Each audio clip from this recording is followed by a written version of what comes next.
এমন একটি জেল যেখানে ইঁদুর পর্যন্ত বেঁচে থাকতে পারে না। এখানে বাতাসে ভাসে এক অদ্ভুত গন্ধ, যেন মৃত্যু সারাক্ষণ আপনার ঘাড়ের উপরে দাঁড়িয়ে নিঃশ্বাস ফেলছে। আপনি যদি 10 মিনিটের বেশি সেখানে দাঁড়ান তাহলে আপনার দেহের ভেতরে বাসা বাঁধতে পারে ভয়ঙ্কর ভাইরাস, যে ভাইরাসে বন্দিরা ধীরে ধীরে পচে যেতে থাকে। এখানে মানুষকে খেতে দেওয়া হয় নর্দমার পচা খাবার, আর টয়লেটে নেই পানি। যেখানে থাকা উচিত 900 জনের, সেখানে 3000-এরও বেশি বন্দি গাদাগাদি করে থাকে। এই জেলে ঢুকলে বেল্ট খুলে নিয়ে রাখে, আর বের হওয়ার সময় হাজার বেল্টের ভিড় থেকে নিজেরটা খুঁজে পাওয়া এক প্রকার অসম্ভব। আর এখানকার আইন যে কেউ জানে না সে কবে বের হবে। কেউ কেউ তো বন্ধু স্বজনের মৃত্যু সংবাদ জেলের ভেতরেই পায়। এই জেল হলো মানবজাতির সবচেয়ে ভয়ঙ্কর অন্ধকার চিত্র, কিন্তু এই নরক ঘরের ভেতরে আছে আরও ভয়ঙ্কর গোপন কক্ষ, যার কথা অনেক কারারক্ষী পর্যন্ত জানে না। এই জেল একদিন সাধারণ কারাগার ছিল, কিন্তু যুদ্ধ, অপরাধ আর দুর্নীতি বেড়ে যাওয়ার সাথে সাথে এখানকার লোকসংখ্যা 3-4 গুণ বেশি হয়ে গেছে। দরজা ভাঙা, জানলা ছেঁড়া, ছাড়ে ছত্রাক আর দেওয়ালে শুকিয়ে থাকা রক্তের দাগ আজও পুরোপুরি মেশেনি। এই জেলের ভেতরে প্রথম বছরেই মারা গেছে 126 জন বন্দী, বেশিরভাগই রোগের ক্ষুধায় এবং নিষ্ঠুরতার কারণে।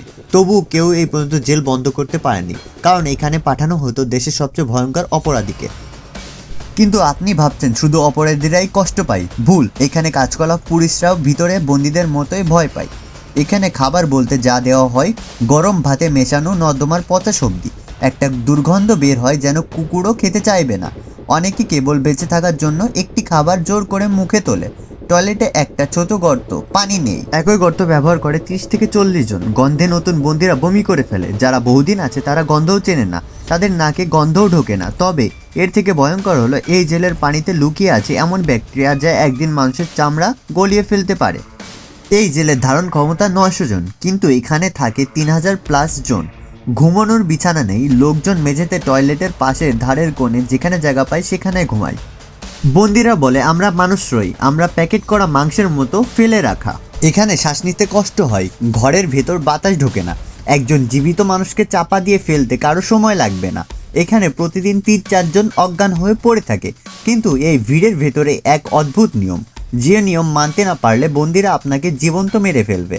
এই জেলে কারারক্ষীদের কোনো ক্ষমতা নেই। এখানে আসল ক্ষমতা বন্দীদের হাতে। যারা শক্তিশালী তারা পুরো ব্লক চালায়। এদেরকে বলা হয় ব্লক বস। তারা ঠিক করে কে কোথায় ঘুমাবে, কে কোন খাবার পাবে, কিছুক্ষণ পানি ব্যবহার করতে পারবে কিনা, কার জীবন কেমন থাকবে, কার জীবন যাবে। নতুন বহু বন্দীকে রাতে পরীক্ষা দিতে হয়, যা টিকে গেলে বাঁচবে, না হলে মৃত্যুর পথেই হাঁটবে। যদি আপনি মনে করেন পুলিশ তাদের সাহায্য করে তাহলে ভুল। এখানে পুলিশও কারো ব্লক বসের ভয়ে চলে। এই জেল পৃথিবীর সবচেয়ে ভয়ঙ্কর ভাইরাস তৈরির জায়গা বলা হয়। এখানে TV, scheme rod, black fungus এবং পানিবাহিত অসুখ মুহূর্তে ছড়িয়ে পড়তে পারে। একবার একজন বন্দী শুধু কাশি দিচ্ছিল, 2 সপ্তাহের মধ্যে পুরো ব্লকের 45 জন অসুস্থ হয়ে পড়ে। কারো কারো শরীরে চামড়া উঠে যেতে থাকে। হাসপাতাল নেই, ডাক্তার কখনো আসে কখনো আসে না। অনেক বন্দী ধীরে ধীরে পচে গিয়ে মারা যায়। কারারক্ষীরা বলেছে এইখানে আমরা বন্দীদের মতোই বন্দী, ভেতরে ঢুকলে জানি না বাইরে ফিরতে পারবো কিনা। ঘোষিত নিয়মের বাইরে আছে গোপন কক্ষ, যেখানে নিয়ম ভাঙলে বন্দীদের শাস্তি দেওয়া হয়। এই কক্ষগুলো অন্ধকার, আর্দ্র, বাতাসহীন। একজন বন্দী যেখানে 24 ঘন্টা থাকলেই সংজ্ঞাহীন হয়ে পড়ে। এখানকার আইন ব্যবস্থা এত ধীর যে মামলা শেষ হতে লাগে 10 থেকে 15 বছর। অনেকেই তো জানেই না তাদের মামলার স্ট্যাটাস কি। একজন বন্দিকালেই তার মায়ের মৃত্যুর সংবাদ পায়। সে কাঁদতেও পারে না, কারণ চোখের পানি পর্যন্ত শুকিয়ে গেছে। কারো বের হওয়ার সম্ভাবনার তারিখ নেই, কারো বিচার শেষ হয়নি। কেউ জানে না কার জীবনে আলো কখন আসবে। এখানে পালানো অসম্ভব, চারিদিকে বিদ্যুতায়ন দেয়াল। বন্দীরা বলেছে এই জেলখানা থেকে বের হওয়া যায় শুধুমাত্র মৃতদেহ হয়ে। কিছু বন্দী চেষ্টা করেছিল, 2 জন বিদ্যুতায়িত হয়ে মারা যায়। একজন দেয়াল থেকে পড়ে হাত পা ভেঙে যায়, আর একজন এখনো নিখোঁজ। কেউ বলে সে পালিয়েছে, কেউ বলে সে দেওয়ালের কাছে কুকুর খেয়ে ফেলেছে। এখানে প্রতিটা জিনিসেরই দাম আছে। 5 মিনিট পানির দাম, টয়লেট ব্যবহারের দাম, 1 টুকরো সাবান, 1 পাতা ওষুধ, এমনকি ঘুমানোর জন্য এক জায়গাও বিক্রি হয়। যার টাকা নেই সে শুধু শ্বাস নেওয়ারই অনুমতি পায়, কারণ এই জেলে দেশের সবচেয়ে ভয়ঙ্কর অপরাধীর রাখার শেষ জায়গা, যার বাইরে গেলে সমাজ অস্থির হয়ে যায়।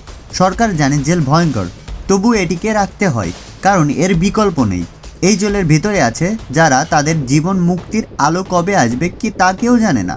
কিন্তু আমরা যারা বাইরে আছি তাদের গল্প দেখে বুঝি মানুষ ভুল করলে শাস্তি পাওয়াই স্বাভাবিক।